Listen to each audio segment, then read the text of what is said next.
aka kantu rero kitwa Muhe nyina. Muhe nyoko?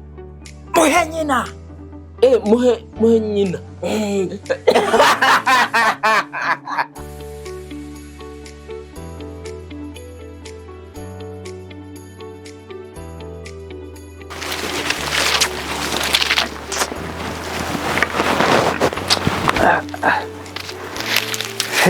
Kiziri ko kirayigeza hora nkwereke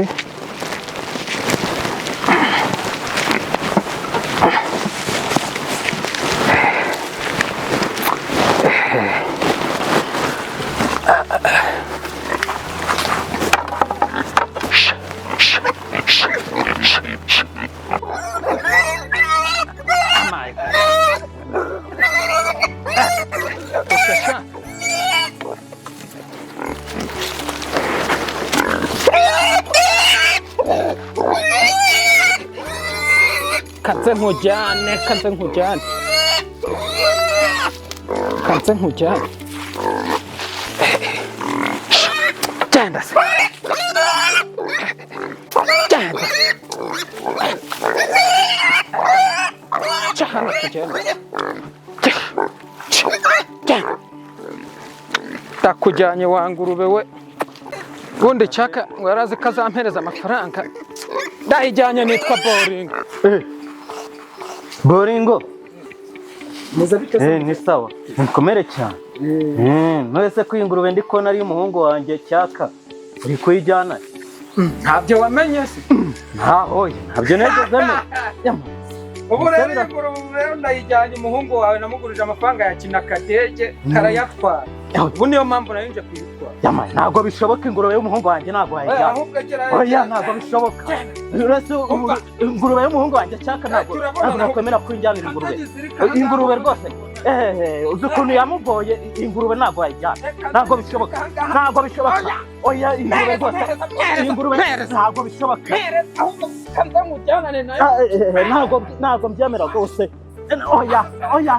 ntabwo byemera abasore b'iki gihe ko kumudugudu mutabare umugabo aranyise umugabo rwose amereye nabi uratabara hano umugabo amereye nabi rwose munabare rwose muri mubiki uyu mugabo nawe narinje kujyana ya ngurube none ashaka muri mubi cyangwa hamwe kino cyane nakinambunye n'umugongo none uyu Boringo rwose buretse gato noneho tuza umbwire Boringo muri gupfa iki wowe na papa Cyaka? Narinje kujyana ya ngurube uyu musaza nyine araza ashaka kundwanya narinje kujyana ya ngurube yanjye mwari mwampa niko muze sindizera none se urazi ntabwo uzi kwiyungurube uyu muhungu yayitsindiye mu rubanza ntabwo nabimenye ya mwokanye iyi ngurube twayimwemereye ku manywa y'ihanga kwigari ahubwo buri uyu muhungu wawe twanamuhaye n'ikindi gihano kubera ko yari Akadege ananirwa kwishyura ubu kwa Rudunyuri yoza amacupa ndetse arara n'izamu wari ubizi shoboka se ntabyo namenye none mwese ni muri kirangaha muze tujyane tujye kuraba uko n'icyo gihano cyari kucyubahiriza ubwo rero wowe Boringo reba hano iyi ngurube ubu yiziritse muze tujyane twe tujye kureba muze rwose muze tugende ntabwo bishoboka kambe nyiziritse aha ngaha nkurikire ba mudugudu njye kureba Cyaka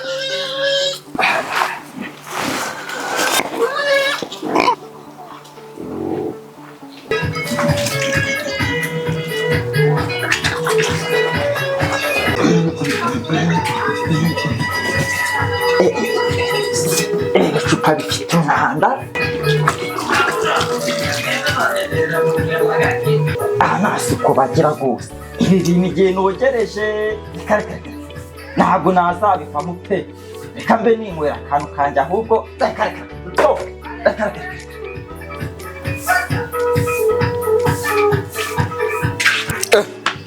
Kocha ku mutondo uracyakoze icupa rimwe niyo uri rwose yumva barira ntabona natangiye koza kuva mu gitondo icupa rimwe ryonyine ko narinde kubikora narinde kubikora pe icupa rimwe ryonyine kuva mu gitondo ariko se Rudunyuri egera hino nkubwire ese buriya ibi bifite byawe biheruka kozwa ryari ko mbona baba bifite umwanda nuko umbwiye urayoza cyangwa ntabwo uyoza reka nabyo noza mujya muhera abantu mu bintu bifite isuku reka ibi bivide reka ntabwo myute ndebera nawe ubundi ibi bivide nibyo muheramo abantu cyangwa nibyo muheramo ingurube nuko mbwiye uroza cyangwa ntabwo uyoza njye kura mudugudu ariko se Rudunyuri koko ugiye kongera nese mudugudu bagiye koko mbabari Rudunyuri ndamusomyeho kowe buriya ushaka kongera kujya kuneza umuyobozi uko ibyo bintu ni sawa wajya umenya koko turi inshuti ese cyangwa nagize cya kakantu kitwa nguki akoze banje rusoma kararyoshye icara mubwire icara tuganire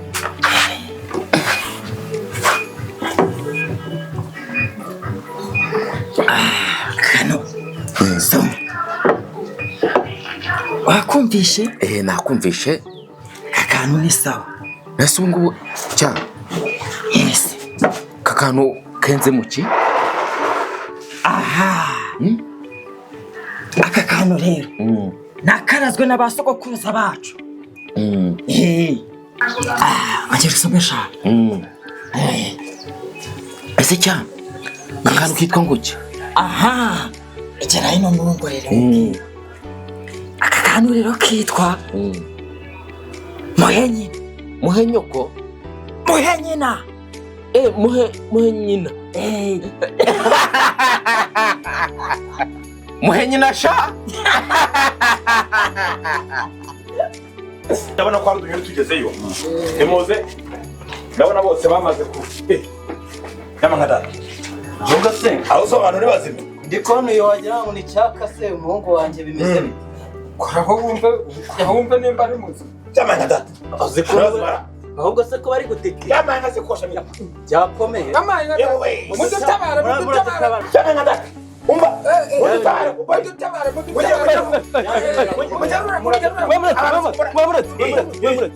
nibiki bya uyu se Rudunyuri uyu ni Rudunyuri uyu se Cyaka niwe urani Cyaka nimutangazwe n'ibindi nahanyuza ku mwiyoga by'ibikorano bita Muhe nyina Muhe nyina byabiyoga by'ibikorano bita Muhe nyina nahanyuze mu kanya ubu bashobora no kuducika bagapfa ahubwo ibiyoga by'ibikorano mw'abantu narababwiye abantu muri uyu mudugudu wanjye nta biyoga by'ibikorano nshakamo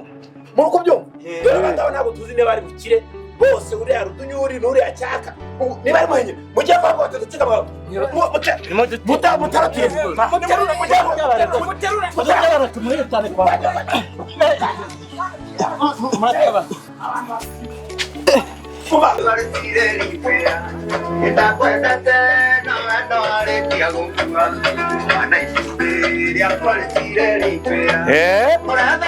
banyweye Muhe nyina sha none yabahaye nyina tu